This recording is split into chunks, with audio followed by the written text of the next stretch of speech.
In April 1971, a group of anti-war activists broke into an office building in Media, Pennsylvania. They were searching for records of the Selective Service System, the U.S. government agency in charge of drafting young men into the Army to fight in the Vietnam War. The activists planned to destroy any draft records they found. But the draft agency shared offices with the FBI, and accidentally, the activists discovered FBI files documenting many years of illegal war by the U.S. government against civil rights, anti-war, and other progressive movements. They had stumbled upon a highly secret official U.S. government program named the Counterintelligence Program, or COINTELPRO. They didn't destroy the files, but leaked them to the U.S. press, breaking open the shocking story of COINTELPRO.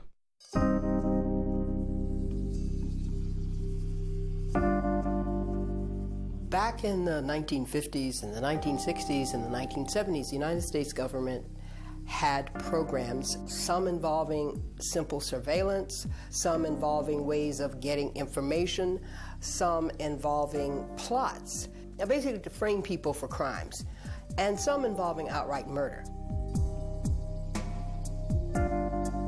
It was secret at the time because it was by and large illegal. Really what COINTELPRO is, you know, a militarization of criminal justice. It was a code word that was used by the FBI's actual war against the entire left movement. To eliminate, intimidate, incarcerate, and terrorize a people. It was a covert war strategy, and it was done because the government thought there was a war going on. Locked up. Not everybody's locked up. That you can jail a revolutionary, but you can't jail a revolution.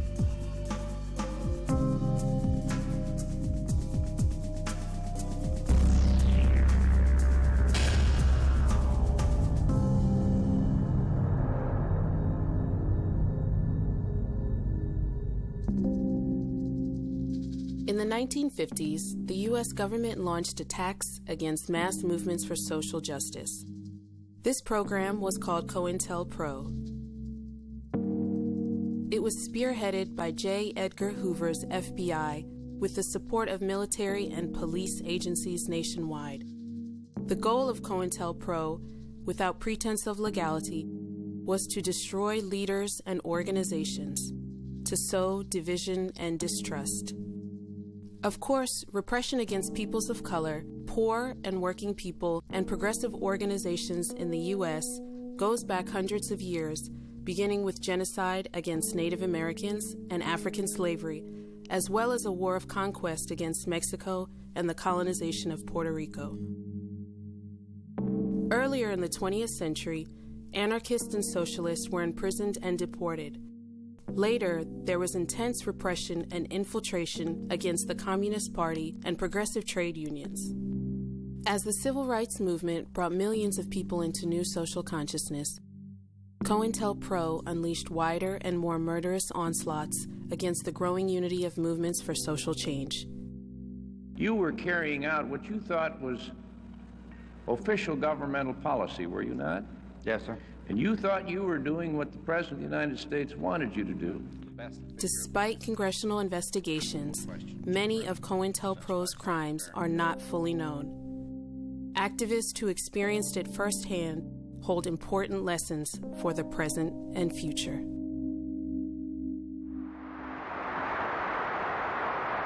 COINTELPRO was most active at a time when peoples around the world were fighting against U.S. imperialism.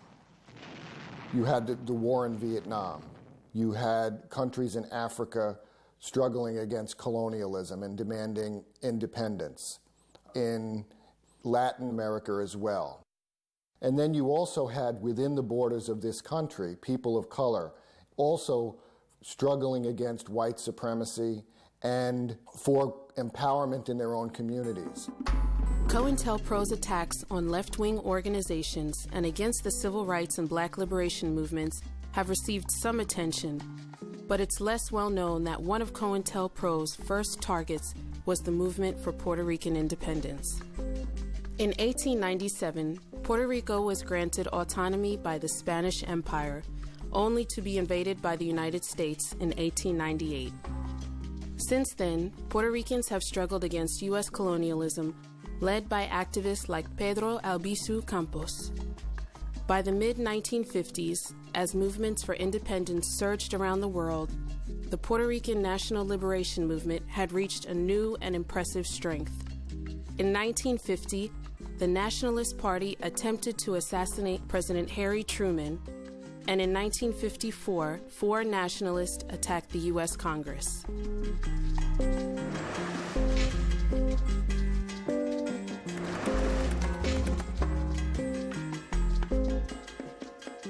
One of the first documents that the FBI issues, that J. Edgar Hoover issues, that constitutes what could be called a COINTELPRO document, was really issued against the Puerto Rican independence movement.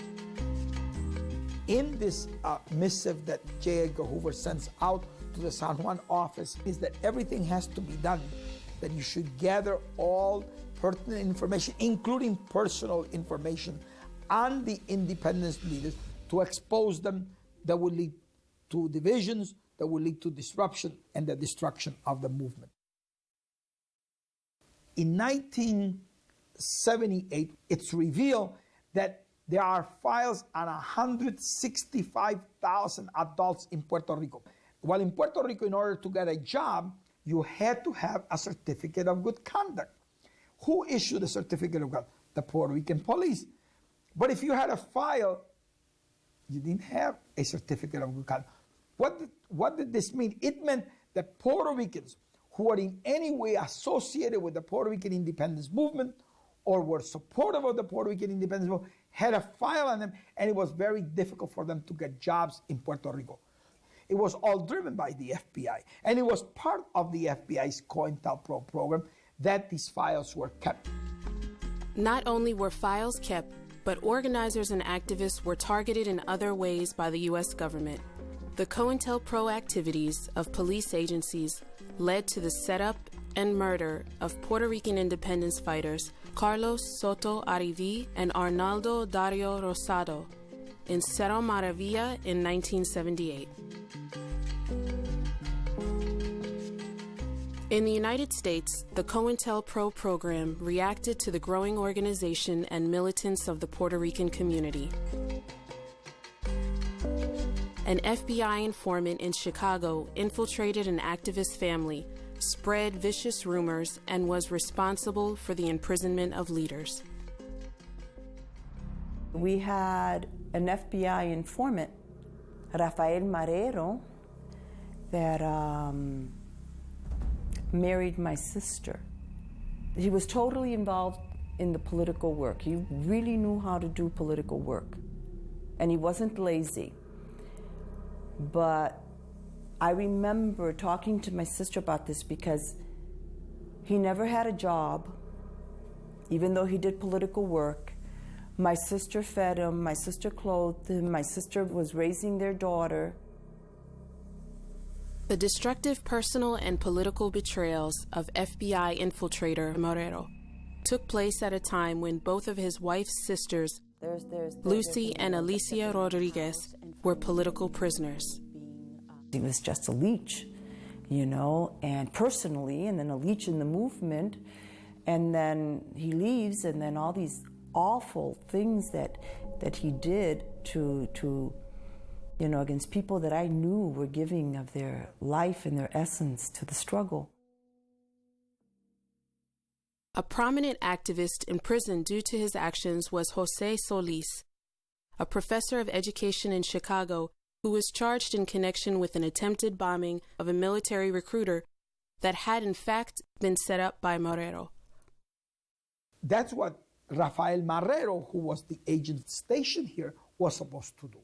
Actually did carry out a bombing, and he tried to then put the blame on Puerto Rican activists and people who promoted Puerto Rican independence.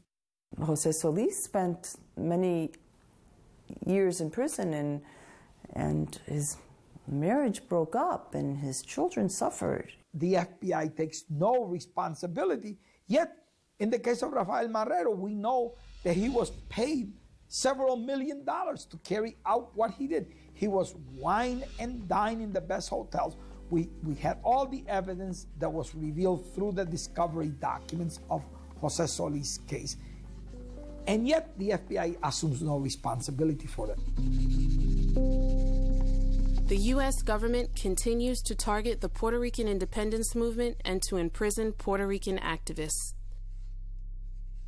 The FBI, in its own words, saw a real threat in what I would term the efforts towards self-determination and community empowerment. And not only in the Black Panther Party, but certainly the Young Lords in the Puerto Rican movement and other organizations.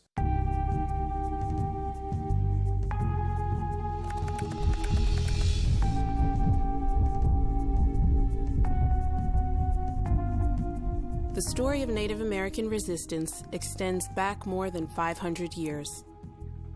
It's a struggle that has never ceased. In the 1960s, it underwent a resurgence highlighted by the occupations of Alcatraz Island in San Francisco Bay and of Wounded Knee and the Pine Ridge Reservation, one of the many areas where, in 1890, the U.S. Army committed genocide. There were numerous other demonstrations and occupations demanding sovereignty and upholding treaty rights.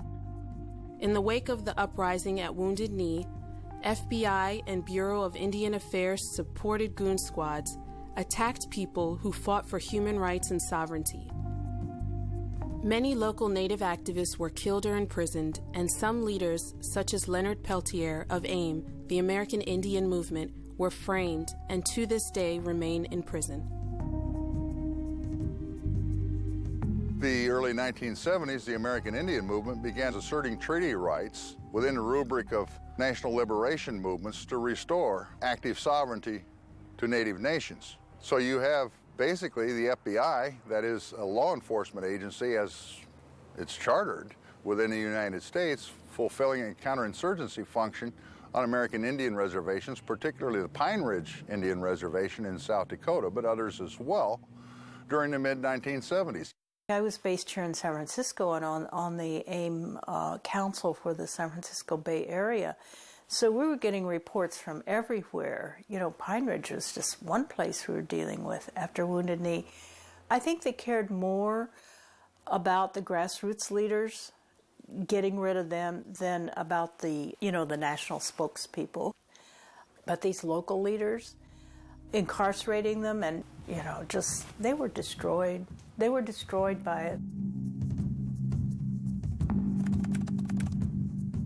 They created these, what we would later learn from Central Americans were death squads, to just kill leaders, to terrorize people, break into houses and start shooting people, and just a free reign of weapons being provided, and especially ammunition, really armor-piercing, hollowed out, these kinds of things that are military issue, being given to these guardians of the Oglala Nation. They call themselves the Goon Squad. The emblematic case to come out of the FBI campaign, the counterinsurgency campaign against the American Indian Movement during the 70s, is, of course, that of Leonard Peltier.